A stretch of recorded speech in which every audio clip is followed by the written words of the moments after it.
Hi everyone, today I'm going to show you how to crochet this super cute baby bear hat. It's available in a few different sizes. I've listed all of the sizes available in the description below, as well as a link to the written pattern where you'll get step-by-step instructions for each size. In this video, I'm going to be working on a newborn size. I'm using the Bernat blanket yarn. You can also use Bernat baby blanket. And I'm using a 10mm crochet hook. You're going to need also a pair of scissors, a tapestry needle, and a couple of pom-poms. So let's go ahead and get started. Okay, so the first thing that we're going to do is make our starting loop. You're going to get your yarn, wrap it around your finger, and cross it over itself like this. Pull up that bottom piece and push just a little bit of the top bit through to make a loop. Go ahead and get that onto your hook. And we're going to chain 12. So yarn over, pull through the loop. That's 1, 2, 3, 4, 5, 6, 7, 8, 9, 10, 11, 12. We're going to half double crochet into the second chain from our hook. I know that it's hard to see my stitches because the type of yarn, but you can feel it.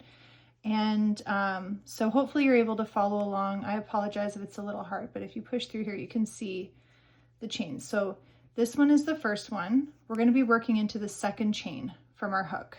So you're going to yarn over, push your hook into that chain, yarn over, pull up a loop.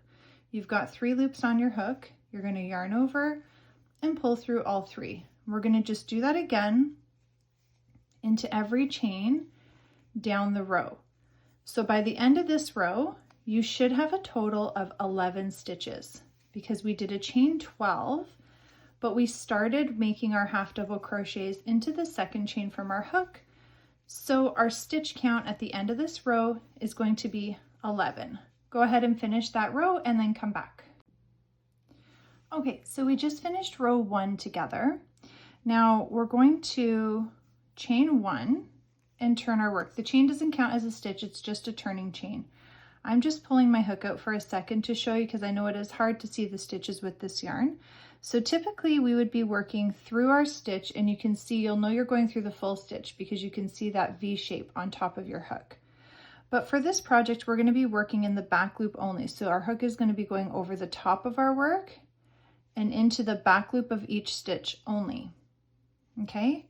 So we did our chain 1, we turned our work, and now we're going to work a back loop half double crochet. So same technique, same double crochet, we're just going to be going into the back loop. So yarn over, push your hook over the top of your stitch and into that back loop only. Yarn over, pull up a loop, yarn over, pull through all 3 loops. And we're just going to go ahead and work 1 back loop half double crochet into every stitch. Our stitch count is not changing. You should continue having 11 with each row. And so when we get to the end of this row, we're going to do a chain 1, turn our work, and same again, back loop half double crochet in every stitch, chain 1, turn your work. So right now we are working on row 2 together. You're going to continue working back loop half double crochets until you have finished a total of 15 rows of work. So go ahead and finish up those rows and then come back and I'll show you what we're going to do next. Okay, so now that you finished working all of your rows, we're at the end of our last row here. We're going to chain 1 and we are going to fold our work in half. We're going to be working slip stitches all the way down at the side of our work here to close the seam and connect it. Okay, the side of our hat. So push your hook into that first stitch there and then pick up the other side of your work and make sure you're lining it up evenly. You're going to push your hook through the other side as well. So we're going to slip stitch through both sides. So yarn over and just pull right through and through the loop on your hook. Okay? And you're just going to go ahead and work those slip stitches into each stitch all the way down, being sure to work right through to the other side as well to close that seam. and connect that side of our hat. Let's go ahead and work those slip stitches and then come back. Okay, so now that we're here at the end, we're gonna pull it up, fasten it off with a long tail end because we're gonna be needing to weave this in and out of the top to close it up and to connect our pom-poms. So I like to do a bit of a extra long tail end there. Go ahead and fasten it off. Pull the rest of that through. Oops, I was going the wrong way there. Pull that right through. And this is the only part I don't like about the blanket yarn is when it's connected, it's knots, but that's okay. All right, so what we're gonna do to close up the top is get that onto your tapestry needle. And now we're gonna just go around the top weaving in and out. So you're gonna go in and out of the top of the hat all the way around, just like that. Hopefully you don't have a knot in your yarn like I do. Pull that through very carefully. You know what I'm actually gonna do is pull that out completely. That might be a better idea if you've got that knot where it connects the yarn. My tail end's a bit shorter now, but it's okay.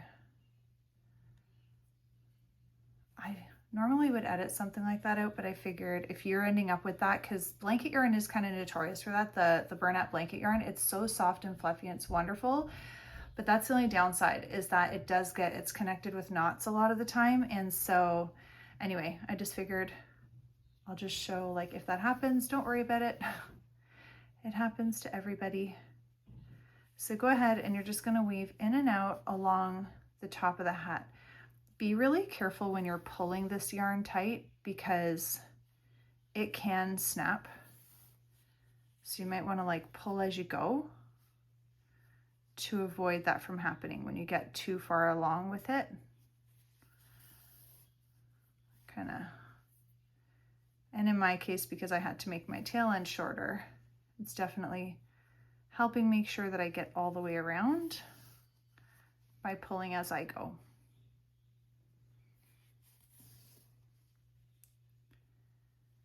And that just closes up the top of our hat.